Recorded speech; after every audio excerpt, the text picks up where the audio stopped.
Assalamualaikum, halo adik-adik, ketemu lagi dengan kakak di channel Kimatika. Di video kali ini, kita akan belajar materi kimia kelas 11, yaitu tentang hubungan tetapan kesetimbangan berdasarkan konsentrasi atau KC dengan tetapan kesetimbangan berdasarkan tekanan atau KP. Hubungan KC dan KP ditentukan berdasarkan rumus persamaan gas ideal, yaitu PV sama dengan nRT. Nah, ketika kita ingin mencari tekanan atau P-nya saja, berarti V atau volumenya pindah ruas menjadi N per V kali R kali T.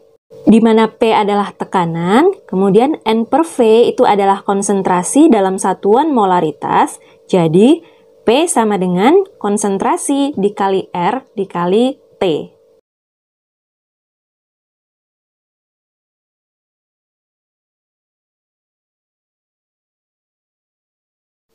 Jelas ya? Nah, misal ada reaksi gas K ditambah gas L setimbang gas M ditambah gas N, di mana masing-masing gas ini memiliki koefisien A, B, C, dan D. Kemudian, jika kita buat rumus KC-nya atau tetapan kesetimbangan berdasarkan konsentrasi, maka KC sama dengan hasil kali konsentrasi produk dipangkatkan dengan koefisien masing-masing dibagi dengan hasil kali konsentrasi reaktan dipangkatkan dengan koefisien masing-masing. Jadi, KC sama dengan konsentrasi M pangkat C kali konsentrasi N pangkat D dibagi dengan konsentrasi K pangkat A dikali konsentrasi L pangkat B. Nah, karena di sini semuanya berfase gas, maka semuanya kita masukkan ke dalam rumus KC ya. Kemudian untuk rumus KP atau tetapan kesetimbangan berdasarkan tekanan, sama halnya seperti rumus KC ya, yaitu tekanan produk dipangkatkan dengan koefisien masing-masing dibagi dengan tekanan reaktan dipangkatkan dengan koefisien masing-masing. Jadi, kita tinggal mengganti konsentrasi ini dengan tekanan. Berarti, KP sama dengan tekanan M dipangkatkan dengan koefisiennya yaitu C, dikali dengan tekanan N dipangkatkan dengan koefisiennya yaitu D, per tekanan K dipangkatkan dengan koefisiennya yaitu A, dikali dengan tekanan L dipangkatkan dengan koefisiennya yaitu B.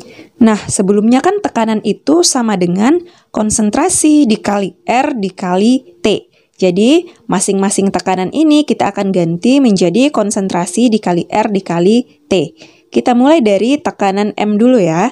Tekanan M berarti konsentrasi M dikali dengan R dikali T dipangkatkan dengan C, kemudian dikali dengan tekanan N, kita ganti menjadi konsentrasi N dikali R dikali T dipangkatkan dengan D atau koefisiennya per tekanan K, berarti kita ganti dengan konsentrasi K dikali R dikali T dipangkatkan dengan koefisiennya yaitu A, kemudian dikali dengan tekanan L, berarti kita ganti dengan konsentrasi L dikali RT dan dipangkatkan dengan koefisiennya juga yaitu B. Sesuai perhitungan matematika, konsentrasinya ini masing-masing bisa kita keluarkan ya. Sehingga menjadi konsentrasi M pangkat C dikali konsentrasi N pangkat D dikali RT pangkat C dikali RT pangkat D per konsentrasi K pangkat A dikali konsentrasi L pangkat B dikali RT pangkat A dan dikali RT pangkat B. Nah, perhatikan konsentrasi M pangkat C dikali konsentrasi N pangkat D per konsentrasi K pangkat A dikali konsentrasi L pangkat B, ini kan sama dengan KC ya. Nah, jadi sama dengan KC, kita tandai, berarti sisa RT pangkat C, RT pangkat D, RT pangkat A, dan RT pangkat B. Nah, ingat, pada perhitungan matematika apabila dikali, pangkatnya ditambah, apabila dibagi, pangkatnya jadi dikurang. Jadi, sama dengan KC dikali RT pangkat C ditambah D dikurang A tambah B. Jangan lupa pakai kurung ya. sama dengan KC dikali RT. C tambah D adalah koefisien sebelah kanan, sedangkan A ditambah B adalah jumlah koefisien sebelah kiri. Berarti ini kita anggap atau kita misalkan dengan delta N. Berarti hubungan KC dan KP sudah jelas ya, yaitu KP sama dengan KC dikali R kali T dipangkatkan dengan delta N. Di mana delta N itu adalah jumlah koefisien gas kanan dikurang dengan jumlah koefisien gas kiri. T adalah suhu, satuan yang digunakan satuan Kelvin. Kemudian R adalah tetapan yang nilainya 0,082 liter ATM per mol Kelvin. Oke, cukup jelas ya. Sekarang kita lanjut ke contoh soal. Dalam ruang 1 liter, 5 mol gas CCl4 terurai 60% menurut reaksi CCl4 setimbang C ditambah 2Cl2. Tentukan besar KC dan KP pada suhu 27 derajat Celcius, diketahui R sama dengan 0,082 liter ATM per mol Kelvin. Kita buat reaksinya dulu. Gas CCl4 setimbang padatan karbon atau karbon solid ditambah dengan 2 gas Cl2. Karena data dalam keadaan setimbang belum diketahui, berarti kita buat dulu tabel MBS. Lalu kita isi tabelnya ya. Nah, perhatikan, di soal disebutkan dalam ruang 1 liter, 5 mol gas CCl4 terurai. Nah, berarti 5 mol ini adalah keadaan awal atau keadaan mula-mula, berarti kita isi di bagian M, yaitu 5 mol. Kemudian diketahui terurai 60%, berarti yang terurai atau B sama dengan 60% dari mula-mula, berarti dikali dengan 5 mol, yaitu sama dengan 3 mol. Nah, 3 mol ini kita masukkan ke bagian B ya, yaitu untuk CCl4. Lalu, untuk C dan Cl2 pada keadaan mula-mula belum ada ya, jadi kita tulis strip saja. Nah, karena CCl4 yang bereaksi atau terurai sebanyak 3 mol, maka C yang dihasilkan juga sebanyak 3 mol ya. Kenapa? Karena koefisiennya sama. Jadi ingat, perbandingan mol pada saat bereaksi atau terurai sama dengan perbandingan koefisien reaksi. Jadi, jika CCl4-nya 3 mol, maka C-nya 3 mol, dan Cl2-nya adalah 2 kali 3 atau sama dengan 6 mol. Sekarang kita lengkapi data dalam keadaan setimbang. Ingat, untuk reaktan atau yang sebelah kiri itu dikurang ya. Jadi 5 dikurang 3 atau sama dengan 2 mol. Dan untuk ruas kanan atau produk itu ditambah. Jadi C awalnya mula-mula ditambah 3 menjadi 3 mol. Sedangkan untuk Cl2 jadi 6 mol. Oke, data dalam keadaan setimbang sudah kita peroleh ya. Sekarang kita akan mencari KC-nya. Kita buat rumus KC-nya dulu. KC sama dengan konsentrasi Cl2 pangkat 2 per konsentrasi CCl4 pangkat 1. Nah, pangkat 1-nya ini tidak perlu ditulis. Nah, kenapa konsentrasi C tidak kita masukkan? Karena C berfase solid. Sekarang kita masukkan datanya. Di sini yang dibutuhkan adalah data konsentrasi dalam keadaan setimbang. Sedangkan yang baru diketahui adalah data molnya.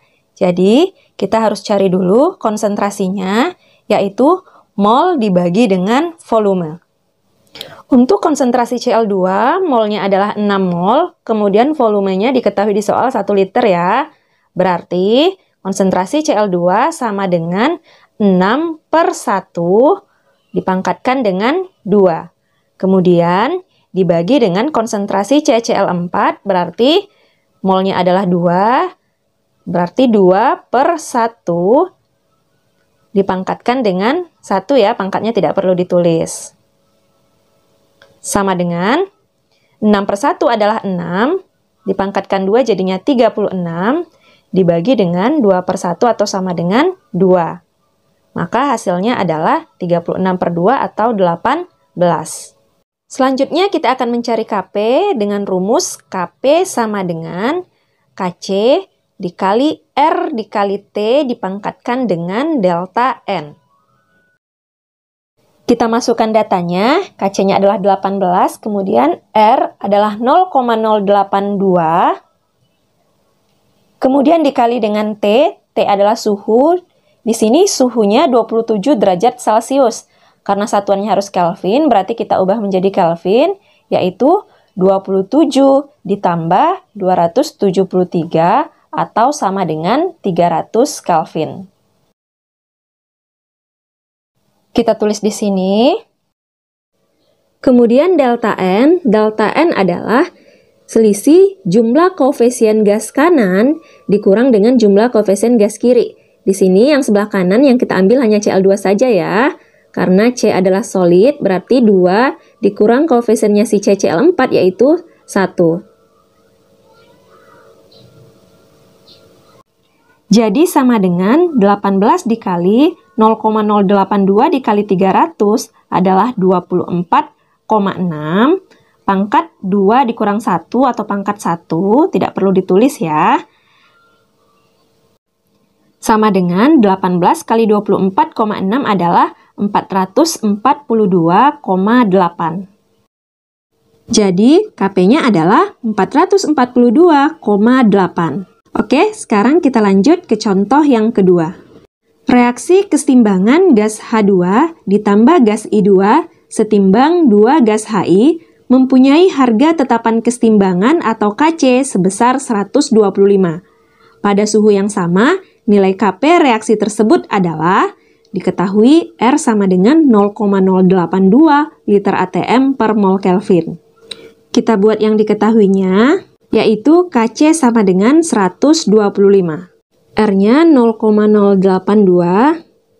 Kemudian delta N atau jumlah koefisien gas kanan dikurang jumlah koefisien gas kiri. Kita tulis delta N sama dengan gas kanannya adalah 2, dikurang gas kirinya berarti 1 tambah 1 atau sama dengan 2. 2 dikurang 2 adalah 0. Sekarang kita tentukan nilai KP-nya, yaitu KP sama dengan KC dikali RT dipangkatkan dengan delta N.